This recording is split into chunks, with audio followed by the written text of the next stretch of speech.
మారుమనసు పొందాలి, పాప క్షమాపణ పొందాలి. నీలాంటి వాళ్ళ కోసమే ఆయన మరణించాడు, నీలాంటి వాళ్ళ కోసమే కరోడా దెబ్బలు తిన్నాడు, నీలాంటి వాళ్ళని రచించి నేను పరలోకానికి తీసుకెళ్ళాలి. నువ్వెంత పాపివైనా నేను పాపం చేశానని ఒప్పుకుంటే నీకు మారుమనసు ఉంది, ఆయన పరలోక రాజ్యం నీకు ఉంది.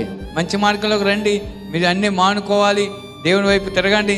మీ యొక్క శరీరాలన్నీ అపిత్రమై ఉన్నాయి, ఆ చెడు వ్యసనాలతో నిండి ఉంది.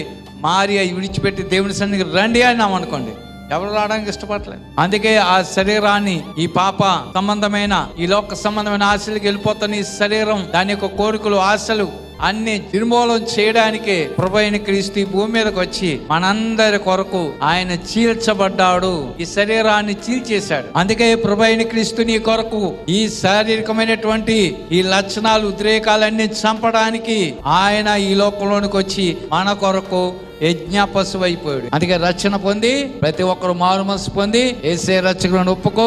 నీ కొరకు ఆయన రక్తం సిందించాడు, నీ కొరకు ఆయన శరీరం చీల్చబడింది, నీ కొరకు ఆ శిలువ మ్రేకుల్లో ఆ పాపపు శరీరం అని ఈ యొక్క భయంకరమైనటువంటి పాపాన్ని ఆకర్షించి పాపంలోనికి చెడుగులోకి లాక్కుపోతున్న ఈ శరీరాన్ని మేకలకేసి బంధించి నిర్మూలపరిచాడు. అందుకే ఆ తండ్రి అనే దేవుడు తన కుమారుని భూమి మీదకు పంపించి ఆయన ద్వారా మనకి విమోచన ఇచ్చి మనల్ని మారు మనసు అనుభవంలోకి తీసుకొచ్చి మనల్ని ప్రభు రాజ్యానికి తీసుకువెళ్ళడానికే ఆయన ఈ లోకంలోనికి వచ్చాడు. అది గుర్తించాలి. ఎవరైతే ఆయన నమ్ముకుని మారు మనసు పొందుతారో, ఆయన దేవుని వైపు తిరుగుతారో వారందరూ నిత్య జీవం గలవారు అవుతారు.